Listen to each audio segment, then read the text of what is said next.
Halo, assalamualaikum warahmatullahi wabarakatuh. Nama saya Sumantri Wahyubowo, NPM 721213286. Pada video kali ini saya akan membahas hasil resum saya, yaitu mengenai penilaian kerja. Penilaian kerja menurut Robert L. Mathis dan John H. Jackson 2006. Penilaian kerja merupakan proses mengevaluasi seberapa baik karyawan melakukan pekerjaan mereka jika dibandingkan dengan seperangkat standar. Kemudian, mengomunikasikan informasi tersebut pada karyawan. Penilaian kerja adalah suatu proses atau kegiatan yang dilakukan oleh perorangan atau kelompok dalam sebuah perusahaan untuk mengevaluasi dan mengomunikasikan bagaimana karyawan melakukan pekerjaan dengan cara membandingkan hasil pekerjaannya dengan seperangkat standar yang telah dibuat dalam suatu periode tertentu yang digunakan sebagai dasar pertimbangan suatu kegiatan. Tujuan dari penilaian kerja pada dasarnya dari sisi praktiknya yang sering dilakukan di setiap perusahaan. Tujuan penilaian kinerja karyawan dapat dibedakan menjadi dua, yaitu yang pertama, tujuan penilaian yang berorientasi pada masa lalu, meliputi sebagai berikut.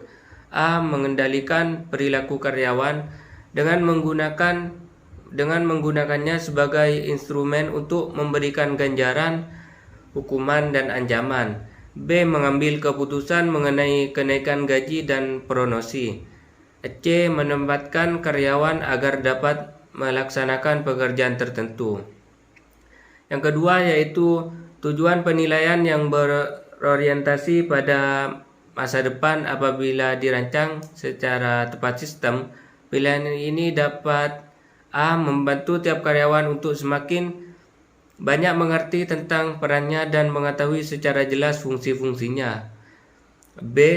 Merupakan instrumen dalam membantu tiap karyawan memberi kekuatan-kekuatan dan kelemahan-kelemahan sendiri yang dikaitkan dengan peran dan fungsi dalam perusahaan.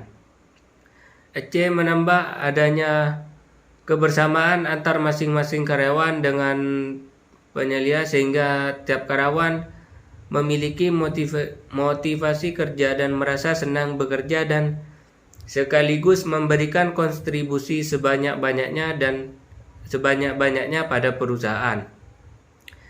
D. Merupakan instrumen untuk memberikan peluang bagi karyawan untuk evaluasi diri serta menetapkan sasaran pribadi sehingga terjadi pengembangan yang direncanakan dan dimonitor sendiri. E. Membantu mempersiapkan karyawan untuk memegang pekerjaan pada jenjang yang lebih tinggi dengan cara terus-menerus meningkatkan perilaku dan kualitas bagi posisi-posisi yang tingkatnya lebih tinggi. F.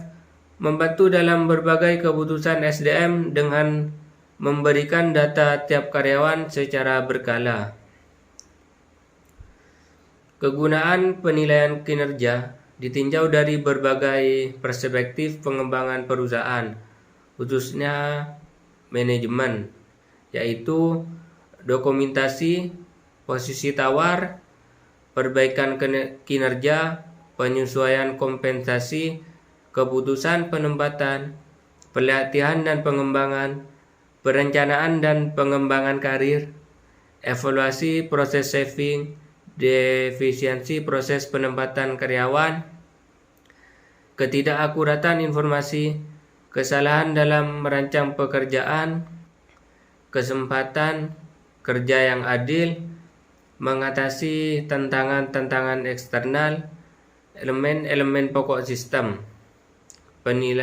penilaian kinerja.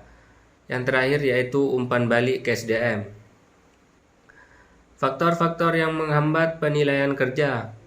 Yang pertama, kendala hukum, dan yang kedua, bias oleh penilai. Bentuk-bentuk bias yang umumnya terjadi Yang pertama yaitu A. Halo efek. Yang kedua B. Kesalahan kecenderungan terpusat.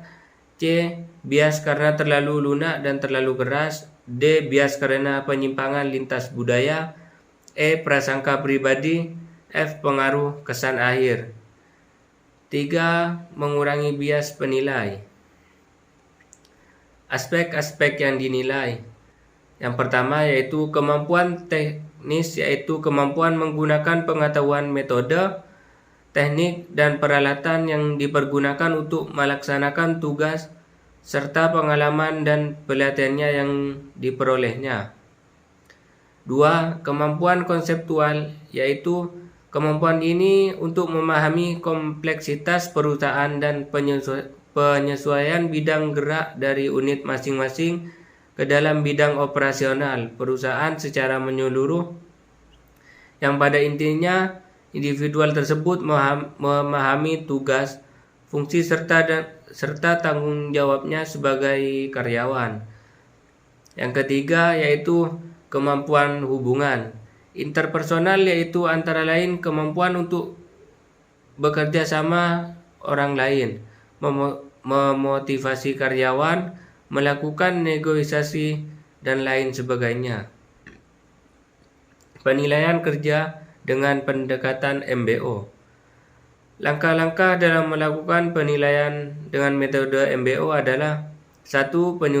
Penyusunan tujuan perusahaan. Yang kedua, penyusunan tujuan departemen. 3. Diskusi tujuan individual dalam departemen. 4. Menetapkan hasil yang diharapkan. 5. Peninjauan prestasi dan pengukuran hasil. Yang keenam yaitu umpan balik. Suatu sistem penilaian kinerja yang objektif sangat membantu perusahaan dalam hal-hal sebagai berikut. Di antaranya, 1. Menghilangkan standar-standar yang berbeda antara para manajer. Yang kedua, menghilangkan kecenderungan untuk menilai karyawan berdasarkan kepribadian mereka. Yang ketiga, memotivasi karyawan dengan penilaian kinerja. Yang keempat, menciptakan karyawan yang produktif. Mungkin hanya itu yang bisa saya resum pada penilaian kerja. Kurang lebihnya mohon maaf. Wassalamualaikum warahmatullahi wabarakatuh.